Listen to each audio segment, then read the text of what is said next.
I'm 6 months behind the curve on this movie. What the heck's off my hair? I'm 6 months behind the curve on this movie, but that doesn't really matter because you know what? We're all gonna go back once the Infinity Wars movie comes out and marathon all the Marvel movies, including this one.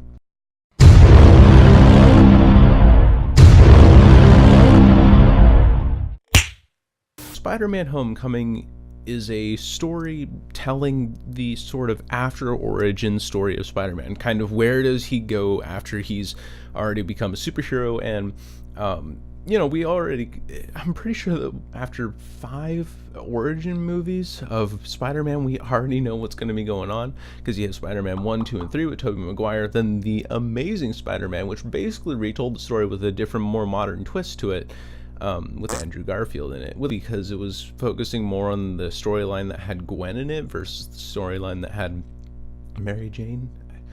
I don't know. I don't keep up very well even with the most popular superheroes. The only one I really even watch or anything is Batman.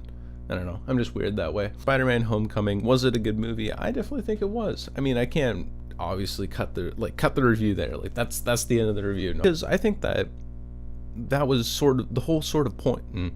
The whole point of this movie wasn't to bring you another origin story. The point of this movie was to be like, okay, you saw what happened in Captain America Civil War where Spider-Man shows up and he knows he has powers and stuff, and now this is sort of going into his life and the events that transpire after the events of Civil War. He has to pretend to be a normal high schooler, but he's obviously not normal anymore, and he knows that, and he hides it very poorly throughout the entirety of this movie. And not because like, oh shoot, it's convenient for the plot, but it's because it's actually true to his character. If I were a 15-year-old kid who went across the world to fight with some of the world's most renowned superheroes, I think I'd be pretty ecstatic myself, and that's what the movie does really well. It understands who its characters are in this movie, and it plays its characters, it writes its characters really well. A lot of movies have the hero who one night, they're just a normal person, then suddenly overnight they're a superhero, and oh wow, they know everything. Wow.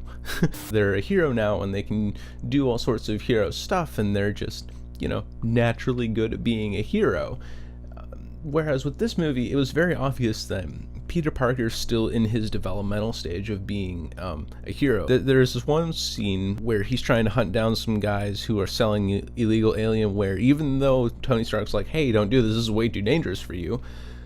He goes to find them anyways, and he finds them on a ship that's sailing out of New York. And in the middle of trying to stop the people from continuing on the ship and trying to apprehend them on the ship, the people selling the alien tech accidentally unleash one of their weapons and literally slice the boat down the middle. And I think it was a really cool physical representation of this in this movie of Spider-Man's skill, where he tries to hold everything together with just like little strands and everything, and then Iron Man comes in and he actually seals the whole boat back up, just to go to show even further, like, no, Peter, you are not experienced enough for this in any sort of stretch of the imagination.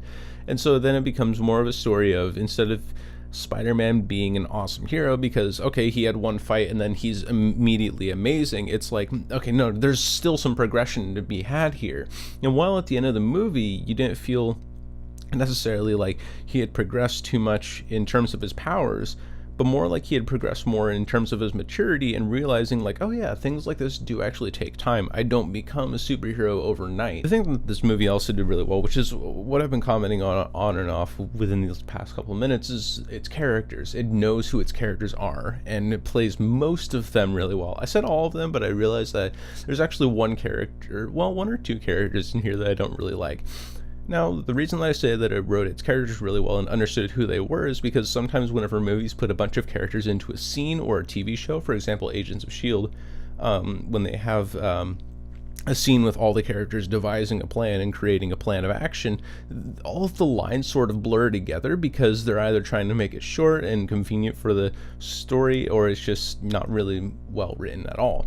Because everyone's lines sound like they're all the same person. Like, this person makes a suggestion and that person finishes their sentence for them, and then this person makes a suggestion and that person finishes their sentence for them. And so because of that, the characters at those points can get really muddled together, and you can't really tell, like, well, if I were closing my eyes and and I didn't know the difference between the characters, I would have just said like, oh, they're all the same character. Not so much with this movie. This movie had each character acting unique to each situation that they were put in, even if they were in a group situation. Aside from the part in the decathlon bit where there's the minor characters on the side who all act sort of the same, but I think that doesn't really matter too much because they're more supporting act and they're meant to fill an archetype rather than be an important character overall to the whole movie. The one character I didn't really particularly like in this movie was the love interest person, not because she was a bad love interest or because it was unrealistic. I actually thought it was quite hilarious, Peter Parker's interactions with her throughout the film, because it was like the awkward teenage high schooler who doesn't know what he's doing. He's like, oh, do I love her or not? Is this cooties or something? And to be honest, like, those interactions were the ones that I liked. It's towards the end of the movie where you figure out like, oh, her father is actually the main villain of this movie, that you're like, okay, now this is weird. This is a little bit weird, all right? So what happens is Peter Parker asks the love interest, I completely forget her name right now. Hang on. Towards the end of the movie, the Vulture, who's the villain in this one, he says like, oh, well, I see. What do you do with your spare time? And he kind of has this sinister undertone that takes to his voice, and the music gets all creepy, and the movie does really well on using like the creepy lighting from a traffic light to illuminate his face in just such a way that it's like very off-putting and very disturbing. And it's very much the moment of like, this guy is the bad guy and you should be terrified of him. I got chills down my spine watching this movie and like, whoa, like that's really well done. The only thing is though, at this point it's like very obvious, even if you didn't have the visual cues and you didn't have, like, if you were blind and you were listening to this movie, you would be like, oh yeah, there's definitely a change in tone in his voice. So first it's like, hey Peter, how's it going? How you been? And then suddenly it's like, so what do you do with your spare time? And when they finally get to the place where the homecoming dance is, Liz is like, oh, that's great, Dad, have a good time. Liz is actually smarter than this. Like, she's part of the captain of the decathlon team for a reason. If you can hear vacuum cleaners, because the house cleaning team is out there again doing their house cleaning stuff. Go house cleaning team. I just find it very irritating that the character, instead of at this point being a central point to the story or being at all remotely important, in the moment that she needed to be the most important, the movie just kind of tosses her off to the side like, plot device, woo, and off you go. On the other hand, my favorite character, aside from Peter Parker, and this was probably his nerd friend Ned, because his reactions to everything and the way that he acts, I'm just like, oh my, why would you do that? But then it's just like, that's actually totally reasonable. If you found out your friend was a superhero, you could hardly contain your excitement too, right? Especially if you're a loser your whole life and you figure out like, hey, this guy could actually, prove to be better. I want to see him be better because by extension I should get better myself too. While that wasn't explicitly stated, that's probably what was going through his mind in that movie.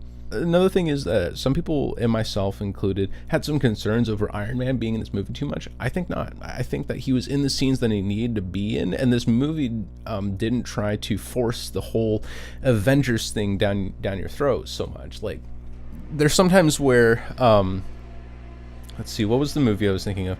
I think like Captain America Civil War wasn't necessarily so much about Captain America as it was about Avengers and Civil War, and so it kind of distracted from everything else, and it was just about there's conflict within the Avengers family.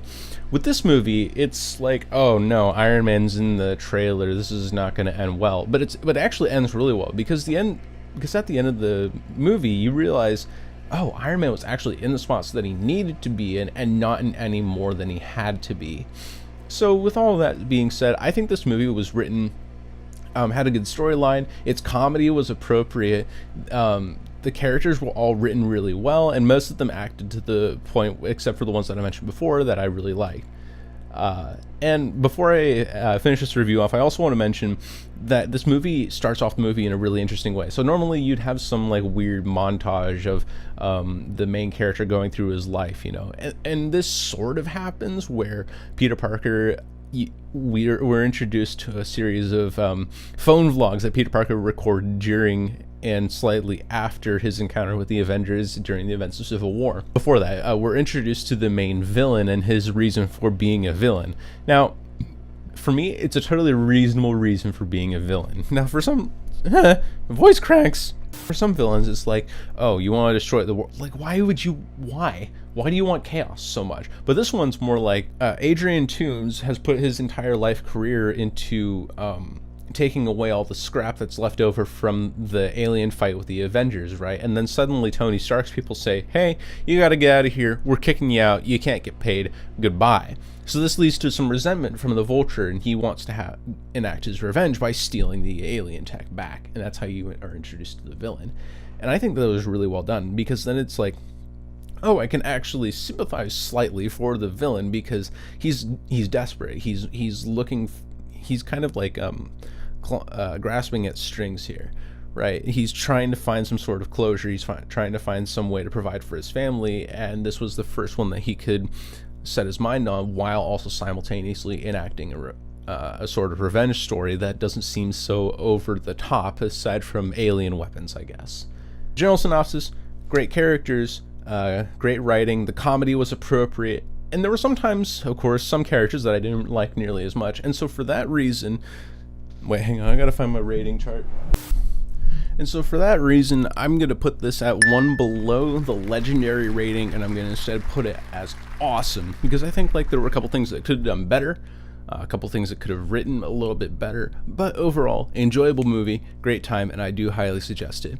If you guys think we could have... Whoa. What the heck? Okay, that was weird. If you guys enjoyed the review, or if you guys... let me try that again. If you guys liked this video, hit the like button down below. If you guys think we could have changed or added anything to this review, leave a comment down below. If you want to stick around and see more content, hit the subscribe button. Thank you all for watching, and I will see you all on the flip side. Goodbye.